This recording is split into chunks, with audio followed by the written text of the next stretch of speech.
But what I am saying is that you have the same potential, you have the same light within the shadow waiting to be harnessed, right? So just to land here, it's asking ourselves the question, what what am I coming back to through the pain that I'm moving through?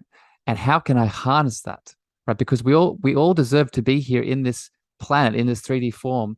We're here for a reason. We're not just here to be in pain and to suffer, right? We're here to be the light that we are, to expand the collective. Welcome, beautiful beings, to season 2 of the Cosmic Love Antenna podcast with your host, Harrison Ma. This podcast sets the loving intention of creating the mystical space needed to pull back the layers restricting health, alignment, and love. Now let's walk you home to your cosmic spiritual heart space. Today's episode is another special bonus rebroadcast show where I, your beautiful host Harrison, was interviewed and had a beautiful chat on another show with the lovely Roxanne on Soul to Soul with Roxanne. So definitely go check out that show. And in the chat today, we talked about loving the path that you're on, loving a beautiful spiritual path, what that looks like, what are the pains, what are the beautiful wins, and every mystical step in between. I hope you get so much value out of it and enjoy. I have such a wonderful guest with me today. I have the amazing Harrison Marr, who is an intuitive healer and coach, host of the Cosmic Love Antenna podcast. And I am so honored that he is here with us today. You have no idea. Welcome, Harrison, to the show. Thank you for having me, Roxanne.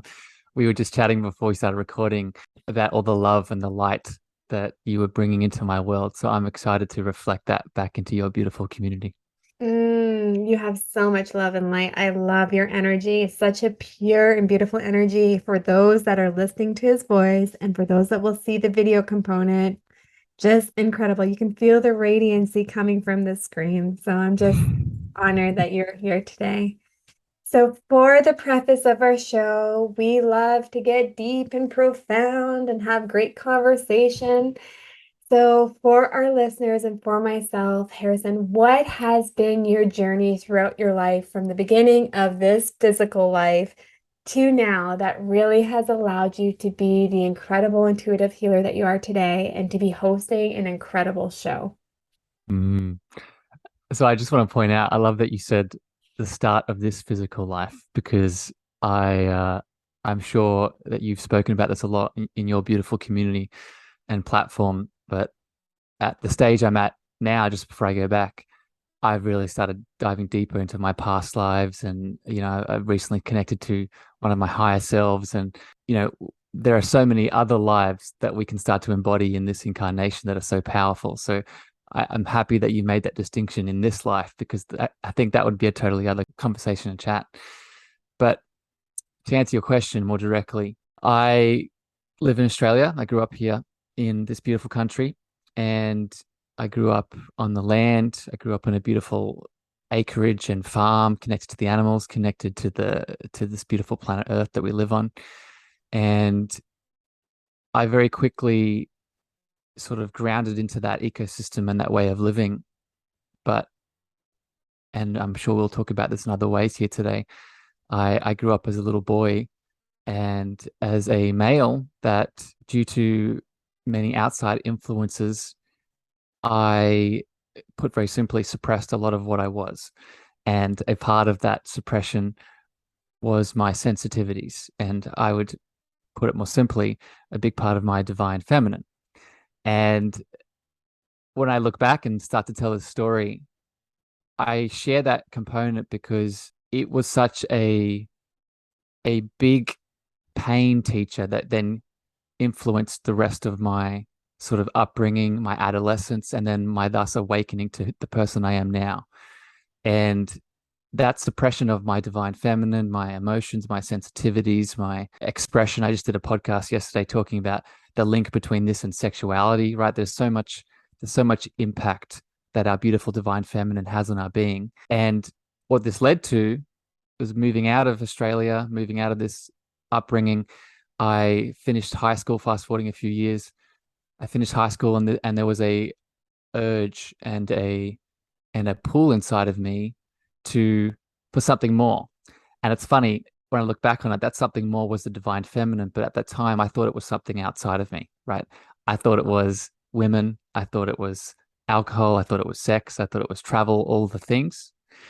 So I spent the next X amount of years really identifying myself by all these external lovers, love pieces, right? And as the universe likes to do, it it needed to show me that this wasn't true. This wasn't my identity. And there was actually something inside of me that was reflecting in the outside world, wanting to get my attention, right? Going back to that divine feminine.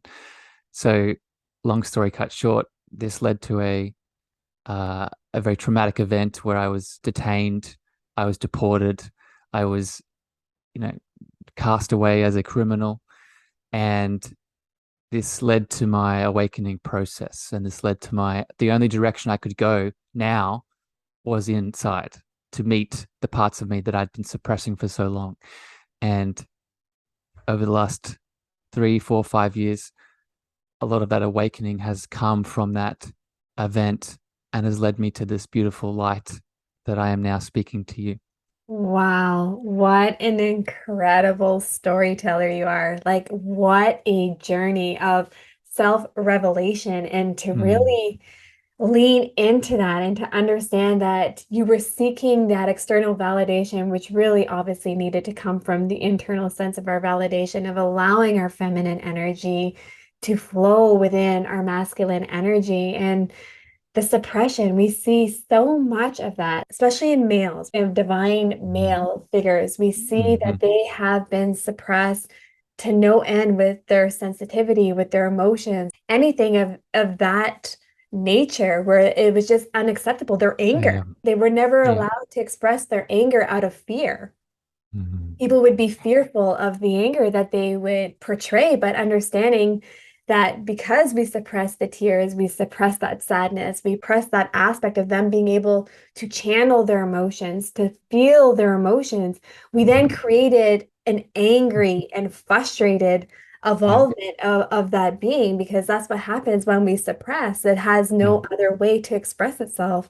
And I love that you said that you were seeking that external validation from others, because I'm sure a lot of us can resonate with that, that we are seeking that validation from, the divine female, feminine energy, because you were so seeking it within yourself. Of course, you're going Mm, to attract that. That's what we are in lack of, and we attract what we are in lack of. We are attracted to what we wish we could be, what we yeah. wish that we could have within ourselves. So, what an incredible journey that you would have had to witness now, looking back and just being like in awe of your journey. Like, Mm, to have that awareness and to take that accountability takes a lot of strength and a lot of inner work in order to come to that place of solace and solitude within us as beings. So the fact that you were able to align everything and to figure that out is so bloody powerful, that for anyone listening, this is going to be a brilliant conversation. I can already feel it. So, as a child, how were you suppressed in showing your emotions and your demonstration of your emotional body? How were you mm, suppressed? What were you guided to be? mm. So thank you for all the love, first of all, my friend. I receive it in my heart. And I guess the first thing I'll say here, and this was bubbling up as I was listening to you just reiterate all those things. I think this is, I want to make this very clear. I think that the patriarchy on the physical female is a very real sort of negative entity that exists. But I Yes. think what I'm talking about here is something that's not talked about enough is the negative impact of the patriarchy on the physical male, right? Right. Just like the physical female is being suppressed, the energetic divine feminine in both men and women is also being suppressed. And that is what I experienced as a young boy, right? To answer your question. I experienced this and the reason I say this because my childhood trauma and childhood adverse events wasn't the sort of stereotypical kind, right? It wasn't an abusive family member. It wasn't a mum or a dad that rejected or abandoned me. I had a very loving family growing up, but I there were other factors at play. there were other collective influences that were projecting onto me that when I wasn't with my dad and wasn't with my mum, which as people listening can imagine was a big chunk of the time, right? I went to a public school and the educational system is a whole other conversation. But main point I'm saying here is that there were influences both from the media, influences from I went to a religious, I had a religious upbringing through my school, and then again the culture at large that programmed the little boy that I was, like you were saying, to put on the strong persona, put on the strong shell, put on the masculine, like the unhealthy masculine of overdoing, overworking, over hardening. So, which led to the point where whenever my beautiful, the adverse of that, the converse of that, the feminine of that came up, I felt based off these outside influences that I was wrong, right? That I was broken, that I was different, that I was the outsider. So, of course, as this little boy that I was growing up in my school, with my friends, with my family, when those components sort of clashed at each other, I made the choice to ignore, right? I made the choice to suppress. I made the choice to push away so I wasn't seen as the outsider and so that I was loved. I love what you said about the masculine, the patriarchal masculinity that we are looking for and that we are programming our children to be, is that don't feel, just go through the motion, do what you're told, and stay in your unhealthy state of masculine energy. And it's not just the men that are being susceptible to this, it's Yeah. also divine females that are being Yeah. susceptible to this, being put and calibrated into their masculine energy. Go, go, go, go, go. Yeah. Structure, structure, never good enough, never good enough, and never being able to go into a state of flow of feminine energy. And we wonder why all these sicknesses are arising. Collective mental health pandemics are happening is because we are so disconnected from our emotions. We are so disconnected from our soul aspect of the conditioning of the conformity of this physical being on this earthly plane that it's wrong to show emotion. When we think about warriors back in those days, even, 100,000 years ago, of our tribal community, everybody expressed their emotions, everybody grieved. It was never Mm. frowned upon that men were weak because they cried when they lost someone in battle or they lost someone just because the natural progression of life. It was Mm. never frowned upon. It's what we made it to be. We turned that into something where it's unhealthy to be just in that one state of flow. And we need to Mm. understand that we are two energies within us. We are two entities within us. There's a reason why we have our yin and our yang, our dark and our light, however we call it.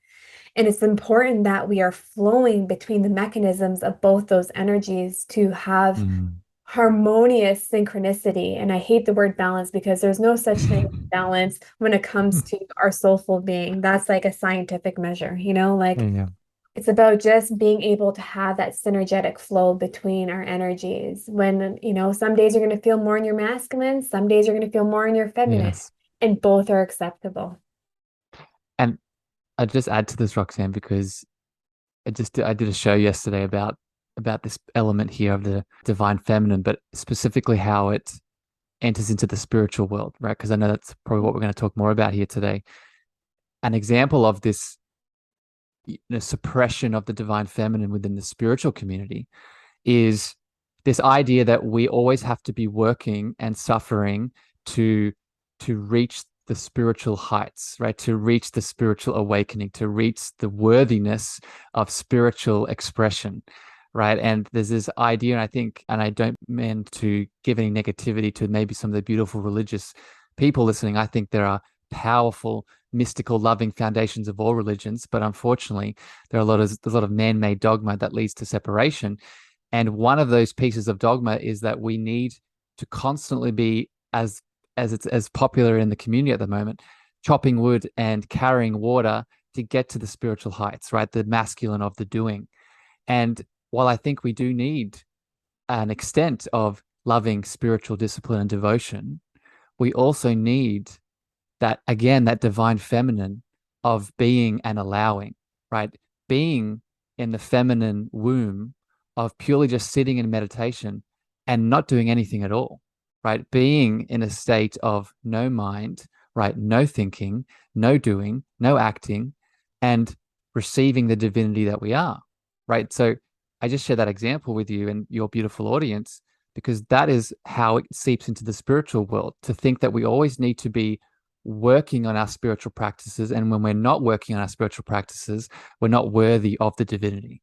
That's right. And the state of flow is just as important as Yeah. the state of action. And when we think about the laws of nature, and this is opening up an incredible can of soulfulness, think about the laws of nature. These are the laws that I live by. These are the laws that I abide by because these are universal laws that allow us to stay in a healthy state and allow us as a collective to understand that we are one. When we think about the principle of the law of one, divine one, we are all interconnected. In collaboration with all those laws, we have the law of polarity, the law of duality, Mm, and it's important in the law of gender. So we need to be able to flow between our energies. The lulls, the quietness, the stillness is just as important as the yeah. busyness, as the structure, as the doing.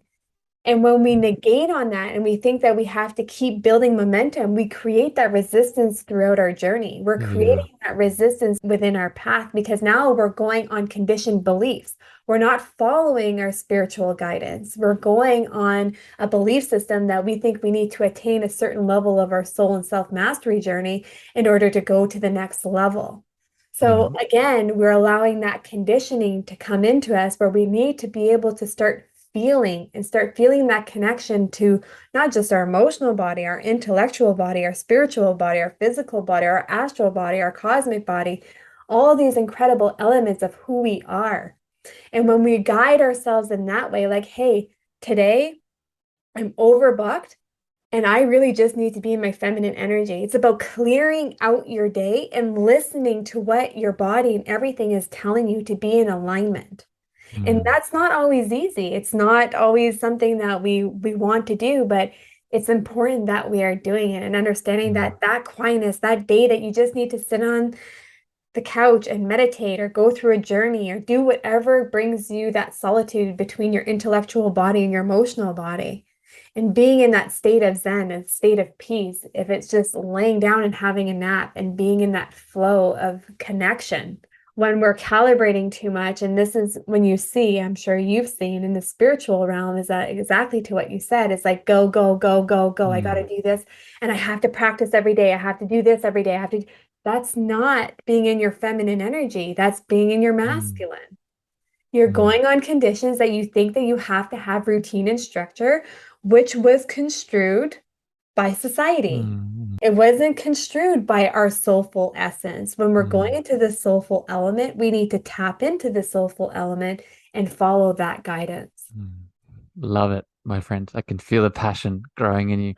I think you nailed it before too, right? This is a self-awareness game, right? So this is not about demonizing one or the other, right? It's about respecting this beautiful balance that you are and asking yourself. I'm sure this is going to get into another piece of this, but it's allowing ourselves to have that inner dialogue, right? Like I wasn't doing for such a long time, right? I was only, one of my mentors calls it the externalization of the self, Yeah. right? And that's really what we're doing when we don't have the inner dialogue, right? We're looking outside of ourselves for the answers we think we need, right? But it can purely begin, if you take anything away from everything we just said, it can purely begin with just an inner dialogue and asking yourself, what do I need in this moment?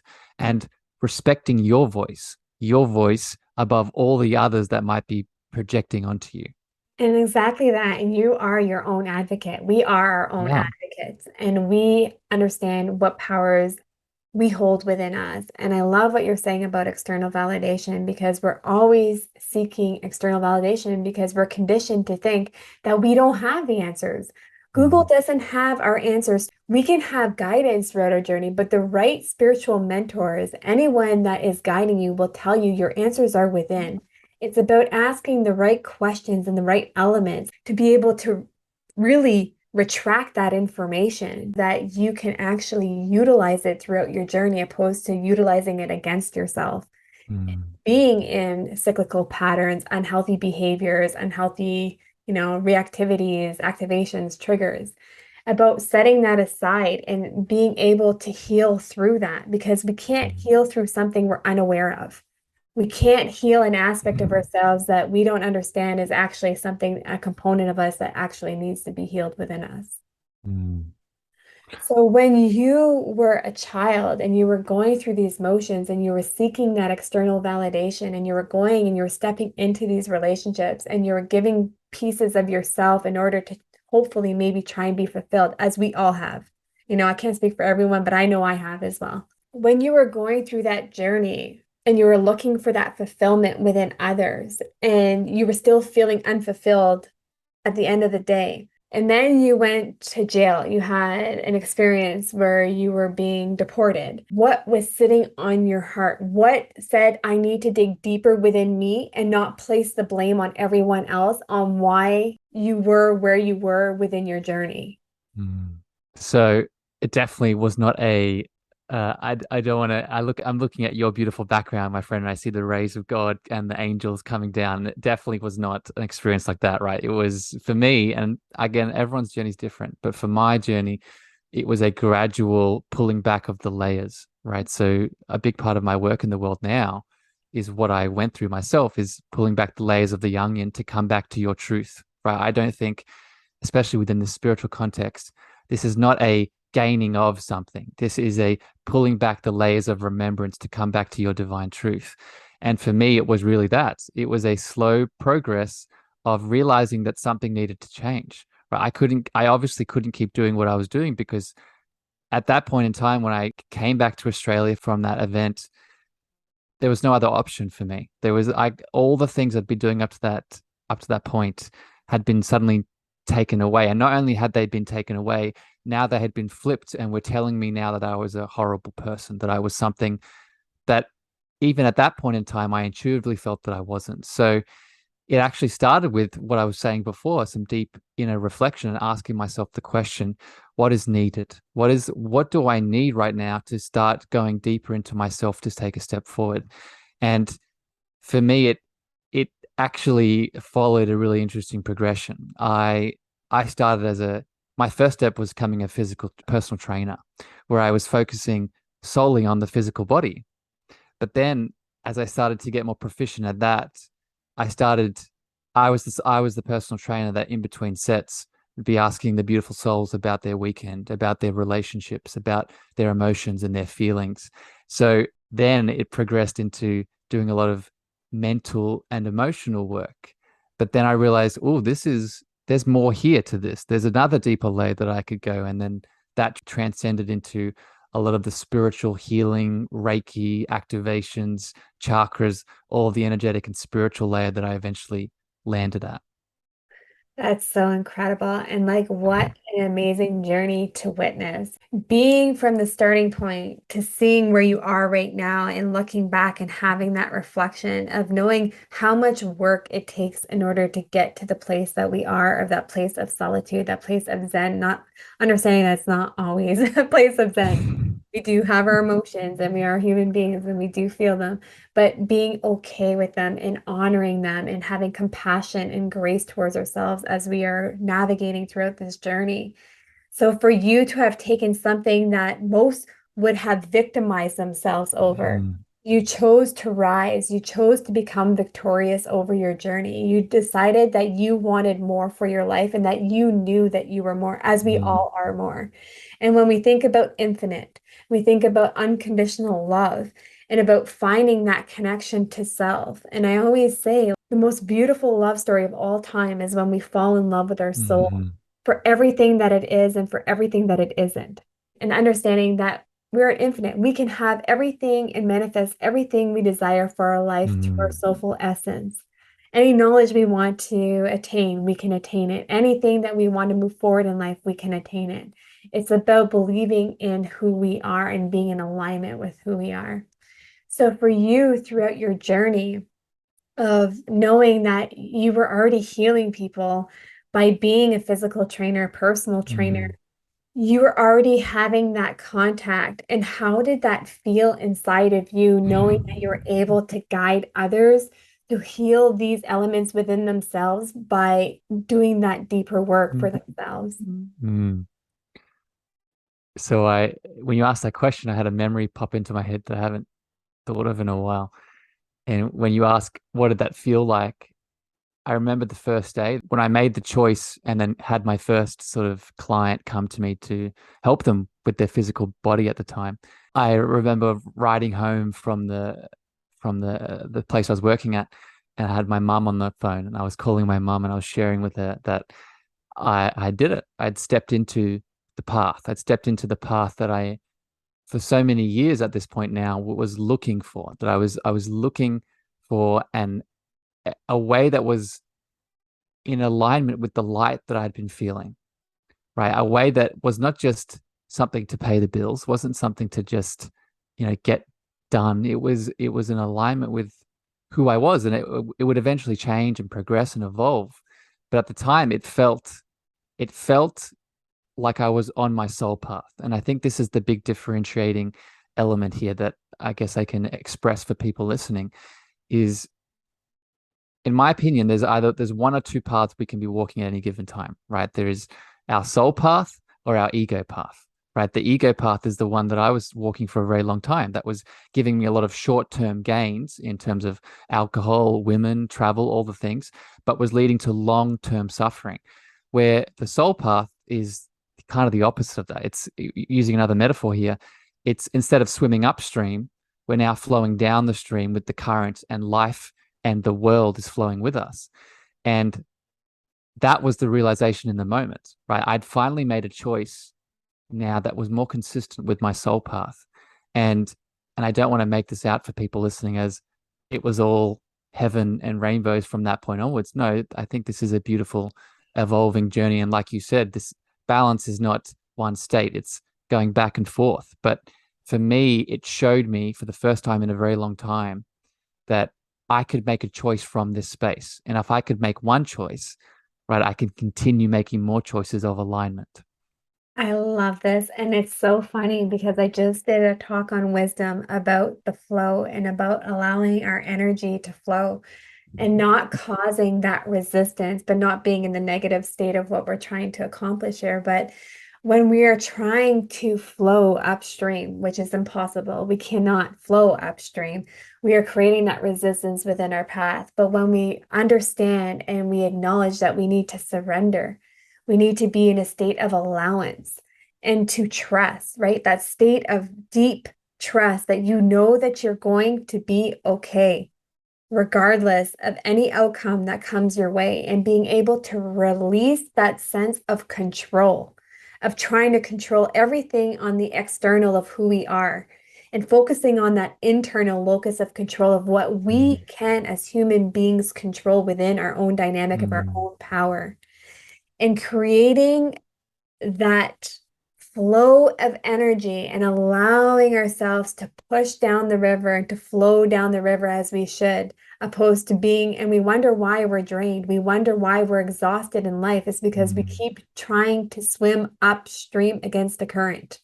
And it's Yep. exhausting and it's nearly impossible. Concept. I love that you mentioned that because I mention that all the time. It's like swimming upstream against the current. Like it's exhausting work. It's daunting. Who would want Yeah. to do that? Willingly and knowingly want to do that. It goes back to what we were saying before too. I think we don't, I think, how do I want to say this? We don't soulfully want to do it, but again, we're programmed to feel like we need to do it, That's right? right. Look at all of the personas and the boxes that are projected onto us to make us think we need to have the white picket fence in the house, to make us feel like we need to have the marriage at the age of 25, to make us think we need the X amount of dollars each year in our bank account to feel fulfilled, right? There is this, I just think about myself as a little boy, right? We live in such a. I just finished the new book by Mr. Gabor Mate, and I'd recommend your beautiful listeners tune into because he's a powerful man that's done a lot of work with trauma and the inner child. And his new book talks about this toxic culture that we live in, that the beautiful rays of light that we come into this world in, and then as soon as we come into this world, and I don't say this to take any self ownership or responsibility, but I do say this to highlight that there are so many big factors at play that create a kind of person that is constantly swimming upstream without even knowing it, right? Yeah. Is constantly swimming upstream and thinking that it's normal, right? Thinking that oh, if I'm not doing this, then again, I'm the outcast, right? And that's scary for a lot of people. That's right, because we're packed humanity, right? We're pack creatures. We love to be in community. We like to be in tribal community. We love connection. We love interconnecting. So that's important. And when you are faced with a challenge of that nature, or that you may be outcasted because you're deciding to go against the grain of what they've told us that we need to go with, it's really it's a really fearful thing, because as evolution and as humanity, we survive by being together as a collective and Yeah. as a tribal community. So when you think about that messaging and you think about how we are conditioned to be, always swimming upstream and trying to fight this current, we have to take it back. We have to come Yeah. back to the laws of nature. The Yeah. laws of nature are the laws of humanity, are the laws of how we live in soulful alignment and alignment in Mm. every aspect of who we are. It's all for the goodness of humanity, and none of it is exhausting or daunting. It's as much Mm. as we want to put in, we receive in return. And what we don't Mm. want to put in, we don't need to put in. And it's about understanding that exchange, the law of cause and effect. Whatever we want to put in action, the law of action, whatever we want to do with our life, that's up to us. But we shouldn't feel forced that we have to live within these parameters in order to just fit into the societal Yeah. conditioning and patriarchal ways of living. It's Yeah. not serving us. This is why we are burning out. This is why we have a mental health pandemic, because we are Mm. so disconnected, because we don't have time to be connected with ourselves, because we're worried about, where's my next meal going to come from? How am I going to afford this roof over my head? Is someone going to love me tomorrow? Am I going to die alone? We have all these states of fears that have been injected into us that really don't belong there, because it takes away the joie de vivre of life. It takes away the purpose of why we were created. We're here to have fun, yet we're taking life so seriously. We can't even joke around because we don't have time to laugh. Mm. We don't have time to be our inner child. And we wonder why we've lost ourselves, because we don't allow those things to come out and to be into the reality of our day-to-day lives. Mm.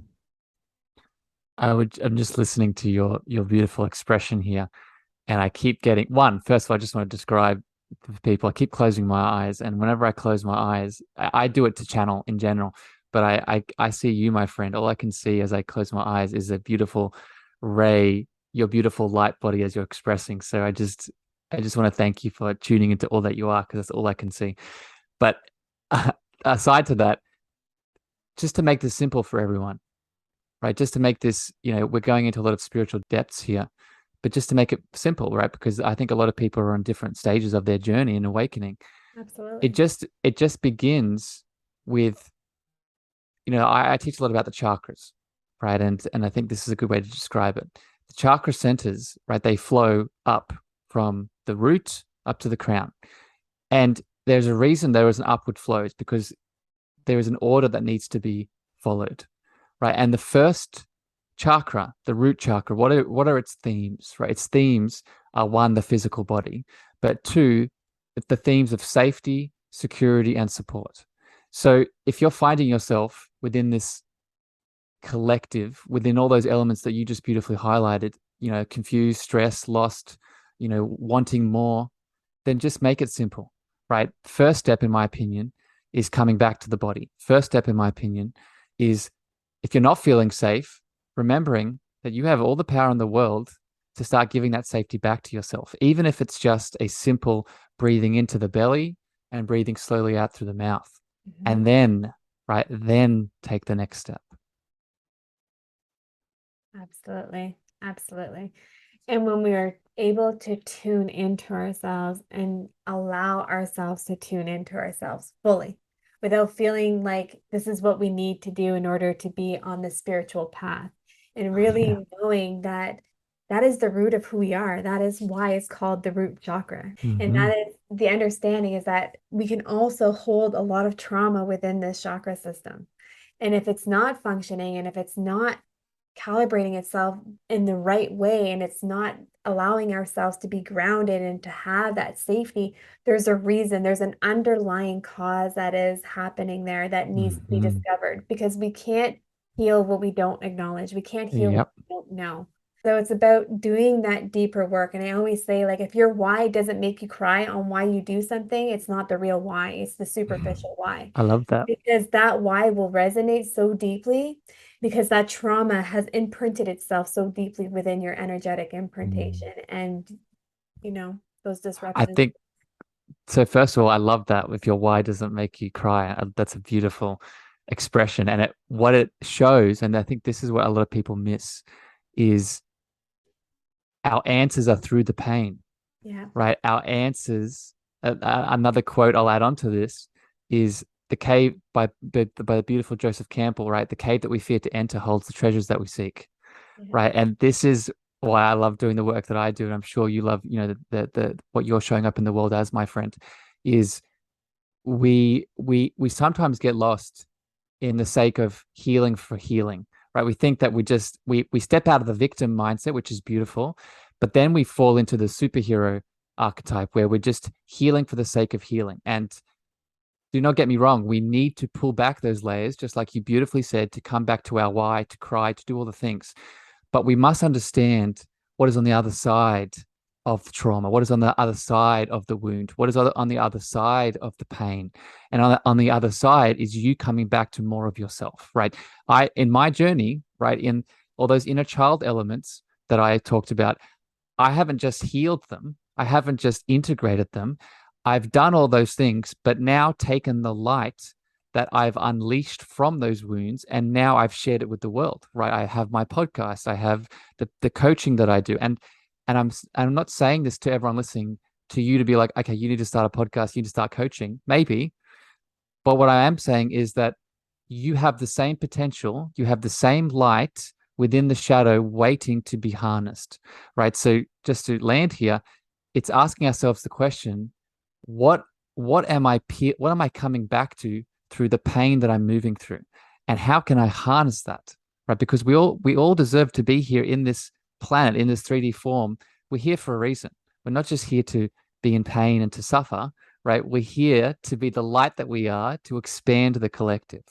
Oh, I love what you've touched on because I say that all the time. Like, no life on this earthly plane has been created by accident. Yeah. All have our purpose and we all have our gifts and abilities. And I love how you have touched on the expression of our light and how we can use our trials and tribulations and that knowledge and the experiences to reflect that into a different aspect of our light and also being able to contend with the shadow aspect of ourselves in which we are healing and knowing that we need to be able to love every aspect of ourselves regardless if it's the darker aspect of ourselves or the lighter aspect of ourselves. No human being is constantly in the light. No, it's Yes. physically impossible. Yeah. We shift and we move and we flow between the light and the dark, and that is such a healthy state of being. So I Mm. love how you just really express like how we can use that as our armor and as Yes. what we are sharing with the world. And it may not be a coaching avenue, it may not be, a podcast platform. However, it can be a way that you can be of service of others that are going through the same transition as you Yes. are. We all have our own internal medicines that we can help one another heal. We are all healers by nature. We are healers just by being human beings, just on our physical flesh, Yeah. able to heal. We have the capacities to heal. So it's just about connecting with that aspect of ourselves that we are able to heal ourselves. We don't need anything outside of ourselves to heal. We just need that guidance times to ask those questions so that we can have that deeper reflection. Because Mm. sometimes when we're in it, we don't see everything for what it is. We're not able to ask that question that is going to give us the answer. Mm. Yeah, there's so much in here we could go off, my friend, that I'll pull out the you are the medicine piece, because I think this is uh, for all the people out there like myself that are either lost or you were lost and you were looking for the thing, right? This is probably the most empowering piece of this, is that you are the thing, right? We spent so much time looking for, again, an outside element to like, I'll give an example of this. We spent so much time like studying, right? And getting the tools and getting the credentials and getting the certification, thinking and feeling that when I get that said tool, I'll have the thing that's needed for me to be the healer that I'm supposed to be. But what I've come to a realization of, and what you just beautifully highlighted, is I'm already that answer, right? The thing that does the healing. And I'll give another example of this, and maybe this can be more practical for people listening. When you have gone to see a coach, a practitioner, a doctor, a therapist, whoever it is that's helped you in some way, I would ask you to sit with this question. What did the healing? Was it the tool that they used? Was it the diagnostic test? Was it the modality? Maybe, I'm sure that was a part of it. Or was it the love and the frequency that that soul expressed through the tool that they were enlightened by, that did the deeper healing work, right? I tend to fall towards the latter, right? It is not the layers on top that do the healing. It is the unique frequency that we are, that is the expression of God that we are, that helps others come back to their point of healing, their point of power, their point of truth. Absolutely. Absolutely. I couldn't agree more, even if I tried. And I am such in alignment with this conversation because it is so true. We are able to heal ourselves, right? And it's just about having that guidance. It's just like if we were going to go on a trip, on a voyage of a lifetime, we would need that navigation system. We would need that map in order to give us, provide us with a bit of direction. And for the coaching elements where it's like it's coping mechanisms outside of who we are, I don't believe in that because I know that we have our own internal medicines, our own Yeah. resonance, our own vibration and frequency, our highest self. We are connected to the cosmic life of evolution, of incredibleness, of the omniverse. Like we have so much at our fingertips that we don't even realize the wisdom that is just floating around, waiting for us to absorb it. Yeah. Same with the medicines that are floating around us, with the animal kingdoms, with the plant medicines, with the elements of water, of earth, wind, fire. There are so many incredible things that are here to help guide us to heal and Yeah. that are there to heal us at even more profound levels. So I love everything that you've said today. My friend, I'm really motivated by the work that you do in the world. Thank you for holding such an enlightening space. I will add a piece to this that was bubbling up as you were expressing, because I know that this has been a release for me around this. I just, for everyone listening, I just want to say that and this is happening at the exact same time, right? At the exact same time that you deserve to lean into all of these beautiful gifts, all of these beautiful healings, and lean into whatever it is that your soul is to do here. There is also simultaneously at the same time, there's absolutely no judgment if you do not, right? And this is the piece that I know has really awakened a release and letting go and realizing that I am all good, right? Like I said, I grew up in a religious household and school system, and I constantly feared that there was something outside of me keeping score for the actions that I was taking or not taking. And what we can take that belief system and we can put it on this spiritual journey, and we can hear a conversation like we're having, and there's now fear inside of us, and we're regretting, we're worrying, we're thinking, oh, I'm 60, I'm 70, I'm 40, whatever it is, and I haven't done the thing yet. And I want to just share some love for you and help you realize that there is no judgment, right? One of my favorite sort of realizations around what God is that God is unconditional love, right? And another way of saying that is God says yes. So what I mean by that is if you decide to lean into your soul's purpose and swim downstream, like we've been saying, and awaken and connect, God says yes. If you decide to not do any of that, if you continue the rest of this incarnation swimming upstream, God says yes, right? and you'll incarnate again, and you'll get another beautiful opportunity to lean into your beautiful expression. So I just say all that to release all judgment on yourself, right? And to realize you literally cannot get it wrong. Right. I love that you have spoken on this because it's so true. There is no judgment. It's wherever you feel called to do, wherever you feel in alignment for. And there is no judgment, even for those that aren't on this journey. And for those that are on this journey, is to understand that there is compassion and love for all. No journey is more challenging than the other. Both of them have their own trials and tribulations. It has nothing to do with that. And I love that you are just telling them, release that sense of judgment, release the sense that you need to keep track or keep up or be something that you maybe don't even want to explore yet. You just feel that you have to because this is the next step. Yeah. But this Yeah. isn't really something, a journey that you really even want to undergo. Or maybe Yeah. this is a journey that you want to undergo and you think exactly to what you said. You think maybe you're more at end of life, maybe 80 or 90. Yeah. And you Yes. think that, oh, it's too late for me. It's never too late and it's never too early. It's Yeah. whenever you feel the need to do it, if should you feel the need to do it. And like you said, we are reincarnated until we have learned everything that we've needed to learn throughout this humanly experience and whatever we have contracted to do within our soul. So I love that you've mentioned this because it is true. We need to be able to release that sense of judgment and not just on ourselves, but on others as well.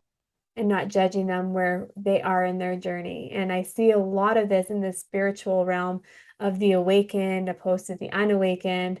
And it has nothing to do with that. Yeah. We are not the judges of one another. We are here to support and guide one another and elevate humanity and all that it is and all that it isn't. Mm. And embracing our dark and our light and understanding that every part and every aspect of this world and who we are shapes either the light or shapes the dark and shapes our experiences. So it's about embracing it for what it is and enjoying the ride, enjoying the cosmic wave.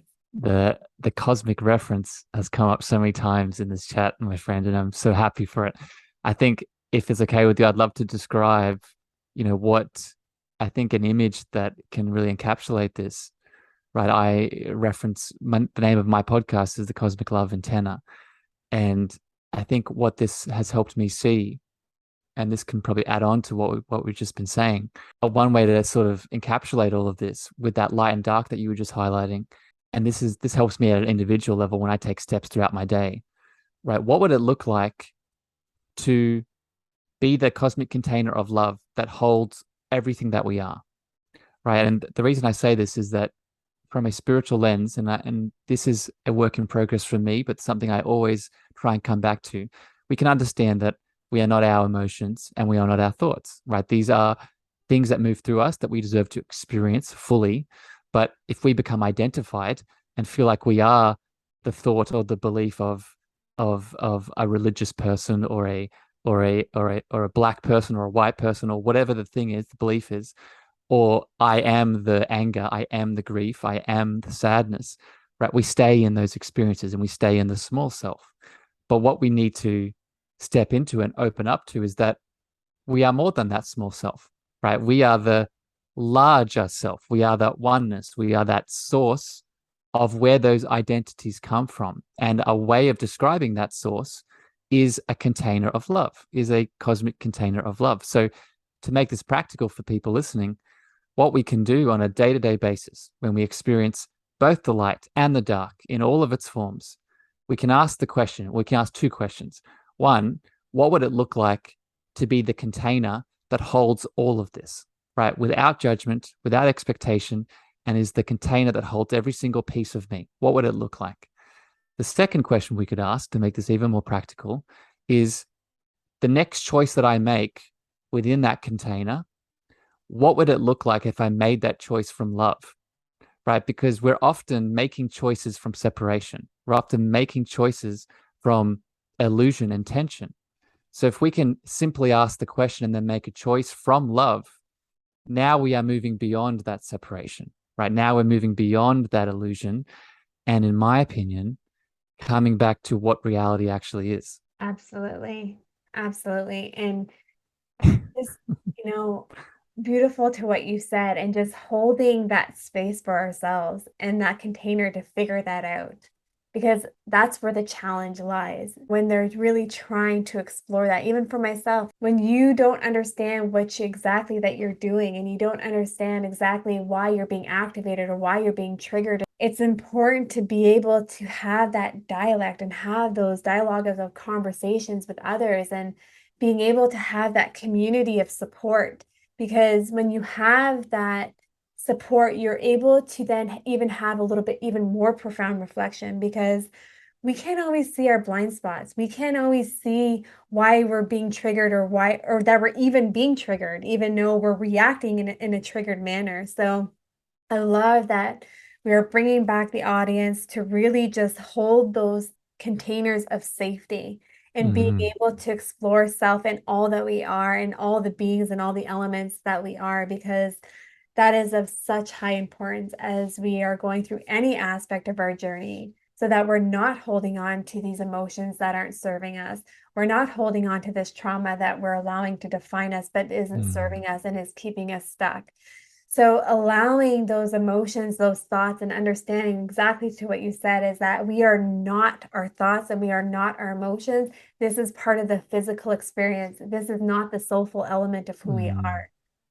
And we're here to experience that. And it's beautiful to experience it. And that's what we should be thinking about it. That's how we should be honoring it, because wow, how lucky am I to be able to feel sad today? I'm allowed to feel happy. I'm allowed to feel excited. I'm allowed to feel frustrated. I'm Mm-hmm. allowed. I'm in a state of allowance, and not judging myself for allowing that emotion or that thought to flow through. And I know a lot of people, clients as well, like, you have these dark thoughts that come to mind, and they're like, "Oh no, like I feel so bad that I," you can't feel bad for, you're not acting on your thought. You're not harming anyone. Mm-hmm. We are human beings. We are intended to have thoughts, like Mm-hmm. there's a reason why scary movies were made and things that, were unpleasant were made, because people had these thoughts, right? And the thoughts aren't bad. We've just labeled them bad. We're not Mm-hmm. harming anyone. We're allowed to flow between our thoughts and release it. Same with our emotions.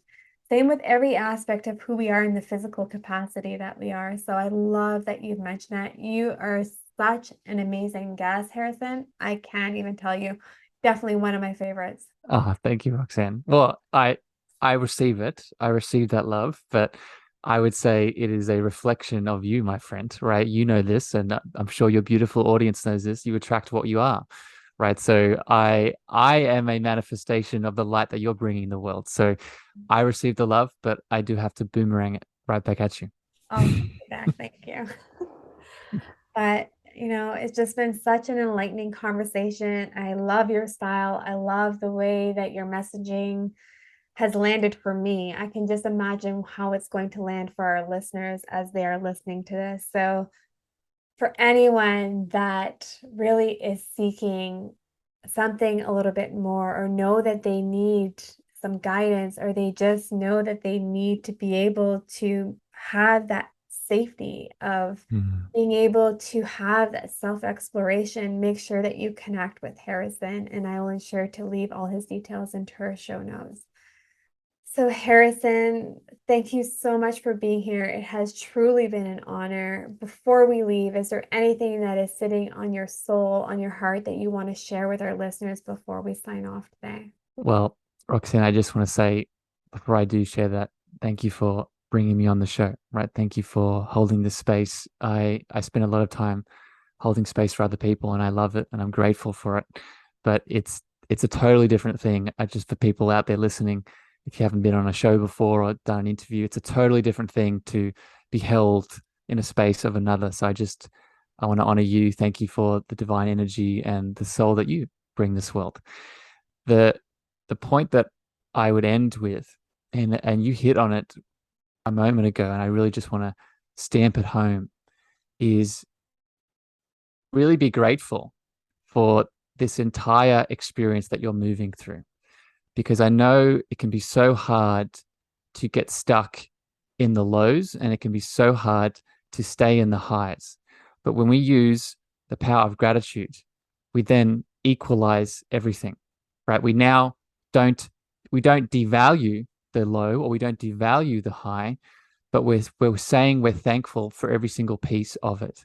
And I have found in my journey that the more great gratitude I can equally give every single part of all that I am, the more that steps reveal themselves, the more that I attract what I deserve, the more that I get that partner, the more that I pull back that extra layer of my healing, the more that, insert the thing that you deserve to have. And it really begins with that gratitude for being all that you are, right? And I'll end with this. And this is an affirmation that I repeat every single night before I go to bed. And it summarizes this, right? Summarizes a lot of what we are. And it's this, right? I am all that I am, right? I repeat that. I am all that I am. And what that highlights is that I'm accepting every single part of what I am in this moment, right? I'm not ignoring, I'm not expressing, I'm not suppressing, I'm not numbing, but I'm allowing all that I am to come to the surface so I can step forward. And I think that's a beautiful way to sort of finish what I've been talking about here today. Thank you for listening to the Cosmic Love Antenna with me, your host, Harrison. If you gained value or this episode hit your heart, please remember to share this out with a friend, a family member, or a lover. You can also leave your love over on Apple reviews and Spotify star feedback, and this helps me spread my frequency to more souls in need. Finally, if you want to connect with me deeper, want to reach out, interested in coaching, please follow me on Facebook, Instagram, TikTok, and LinkedIn at Harrison Meagher, spelled Meagher. Sending you so much love.